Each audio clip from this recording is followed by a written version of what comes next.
they were all afraid of it, and never were right to be. Any more questions? Harry, to answer your question, that came in 44. 44, okay. 44. When did they, Lee, when did they put the drop tanks on the 51s? You know, the 51s can only go about halfway into France. They put drop tanks on them. Well, that was the Tokyo tanks I told you. Yeah, when did they come into existence? They came in when they made the first trip on the all fields. Okay. In 1944. You just hold on to that. You're doing good. I want to kind of correct Asia there when he was talking about the crew. He said the navigator dropped the bombs, and I didn't want to insult the bombardiers. Bombardiers dropped the bombs. He said when. Yeah. Any other questions? All right, bombardier. I was wrong on that. I don't know why. That was a no-brainer. Bombardier flew the airplane. That's correct. Yeah. That's correct. Mr. Frakes, after the war was over, did you ever go back to France to see those? One time my wife and I went back to France in '66. Right here, folks. This is the French family. And Lee is the guy over here on the extreme right. Where is he? Over there, right. That is not showing. I'm having trouble getting you in there. But now the grandchildren, I get the letters from them about every 3 months. Oh, wow. And he was talking about when the housewife was a French housewife, she was a Belgian housewife. He was actually in Belgium at the time, the farmhouse was in Belgium. And what she'd done, and I think Dr. Ewing could quote me on this, to treat my back, to get the metal pieces out of my back, it was a glass cup-like. And the candle lid caused a suction, and the suction would draw out the metal. And the leeches that got out of the creek took care of the abscess. There was any abscess in there. And that's what happened there. It wasn't cancer, it was glass. Any other question? Yeah, well, yeah. I know this is a long shot. Now talk about it. My cousin was 18, and he was in England and flew in a B-17. He was shot down when he was 18 years old. He was a waist gunner, and I know you probably didn't know him, but on the long shot that you might, his name was Richard Ship. And I'm sorry, I never heard his name before. That's okay, but he would be your age if he had lived. And he volunteered to go on the flight that he was on. He was a waist gunner, had just come back of a safe, and the waist gunner on the next B-17 to go out was sick. And he said, oh, I'll go, and he never came. Yeah. This gentleman over here was in the Air Force. No, Army. Army. And what did you do in the Army, son? Mostly electronics, but I retired as a combat support MP. Yeah. Well, you had a question. Yes, the other crew members that were shot down, did you ever hear or get reunited? Yeah, Sergeant Milky, he was picked up and taken back when he was dropping ammunition and so forth to the French underground. He happened to be Johnny on the spot, and he went back, and he's living now up east in Connecticut. And I hear from him every once in a while. But two of them were shot down by the fighters as they was going down in the parachute.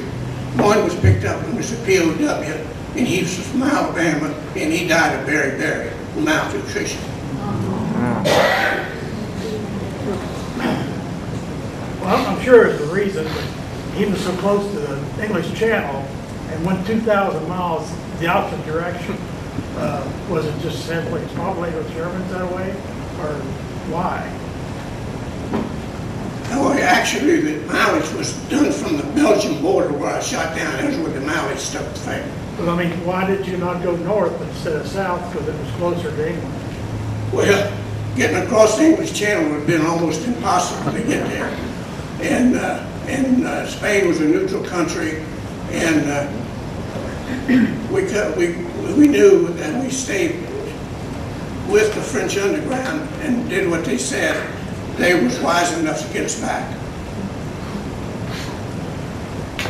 Yes, you did 18 missions. What kind of targets, now that the war is over, what kind of targets were you bombing? Well, we bombed bases, submarine bases in France, but the big targets was 12 hours long, was like Frankfurt and Schweinfurt and different places in Germany, Berlin, and those places. Those were the bad ones because you had 12 hours, 6 hours over and 6 hours back.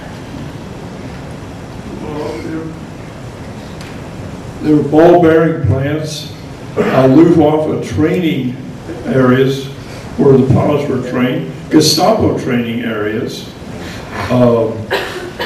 ammunition plants, and any more? Think of them. You can do better than I can. I'm going to pass that age to remember all that. But I want to, before we made a mission, we always had some type of clergy that would meet in front of the plane and give blessings for the mission. And we had one atheist on the airplane. Right waist gunner was an atheist. And when we bombed and shot down, he was in front of me going out of the door in the waist. And he was holding on like this. And I knew we didn't have very few seconds that the plane would explode. And I told him, I said, you have to jump. He said, well, I can't see nothing. And we was flying at 65,000 feet. And so finally, I pushed him out. And as he went out, I heard him say, God help me.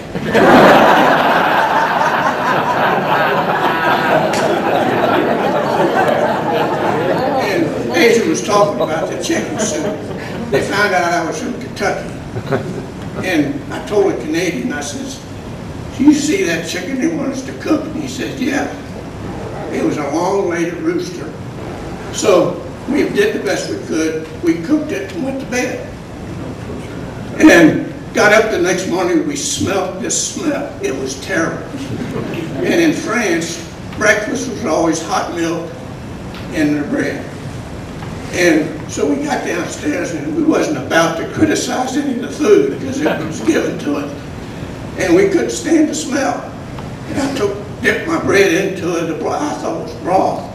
And I couldn't take a bite of it. It was smelling so bad. And that was the chicken soup. And that's what all the kids got a big kick out of it. But it was awful.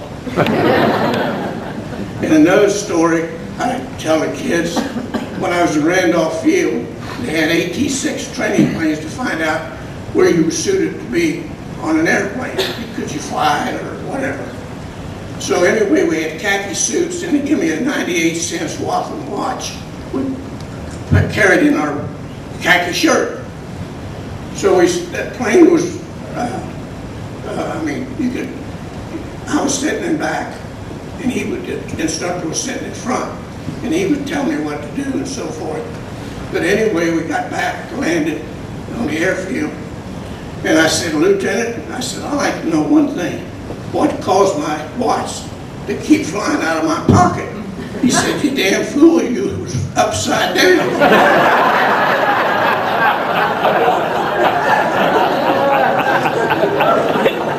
But those kind of things made life a little better, you know.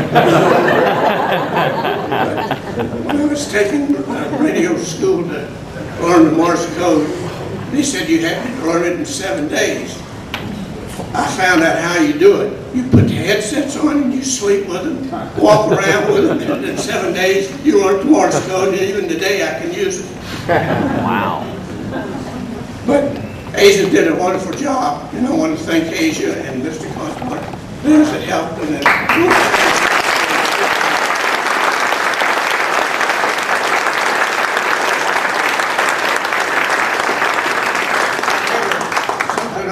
Dedicate to Boone County Historic Society over there in the back.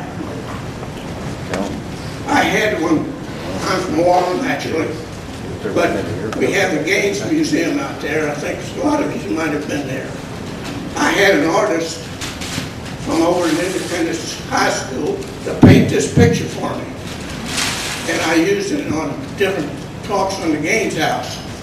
She actually used part of the brick of the house. She ground it up and used it to paint. And I like to present it to the Historic Society. Wow. Folks, this is, let me have it just a second. This is what we still call the Galt House, but it was a stagecoach inn in the old days, early 1800s and so forth. Very famous place. The reason you're looking at that is typical Lee Frakes. He doesn't go anywhere, do anything, no matter what it is or what the subject is, without thinking about what can I do while I'm there to make something work a little better or be a little well known. He wanted to bring that along. It doesn't have anything to do with the 8th Air Force, but it has everything to do with this guy standing right here. Give me another round.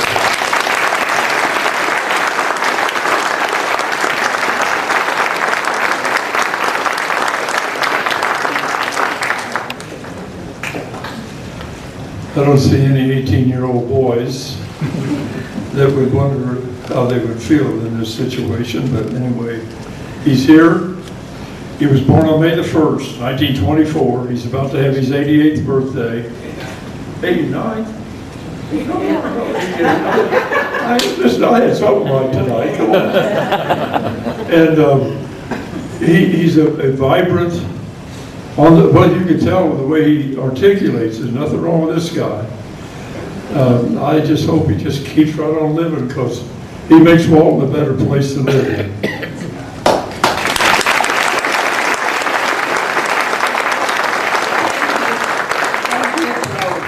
I want to present to you, Lee, a little token of our appreciation for you coming and being here and presenting your story with us and allowing us to film it.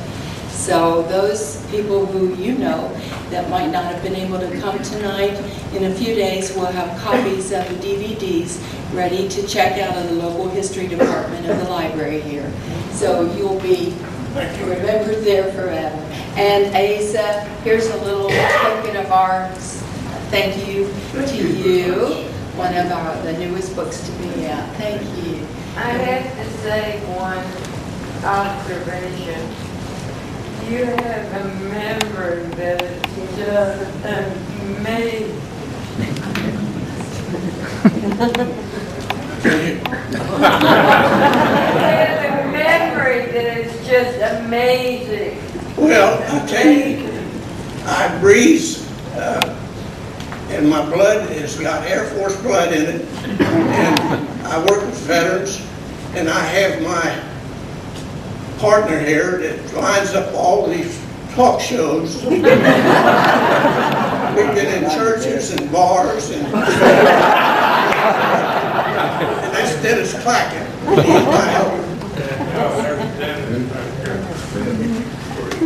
As far as my memory goes, I can't answer the question about that. Doc Huey might answer that question. Any other questions? Yeah. Did you carry any type of weapon when you jumped out of the plane? Did you have a weapon when you went across the Spain? Absolutely not. We couldn't even wear a wedding ring. Yes, ma'am. I don't know that much about your wife, but you talked about your wife. Could you tell us about her a little more? She graduated at Lloyd High School. Her and I went together in high school.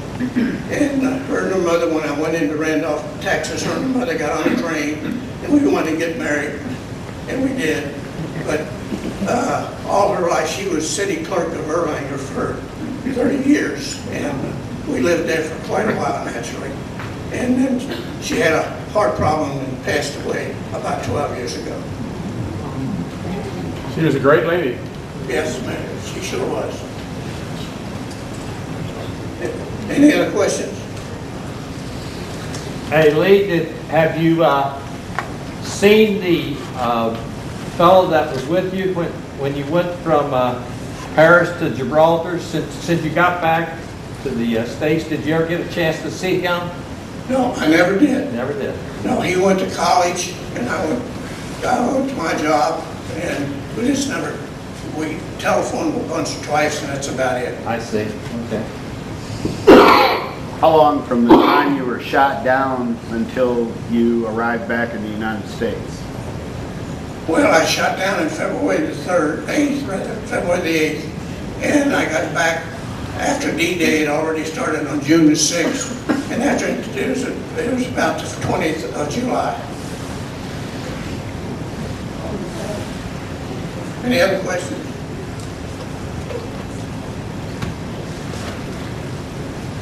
appreciate you all coming. I didn't know I was so important. It's the biggest crowd I've been in.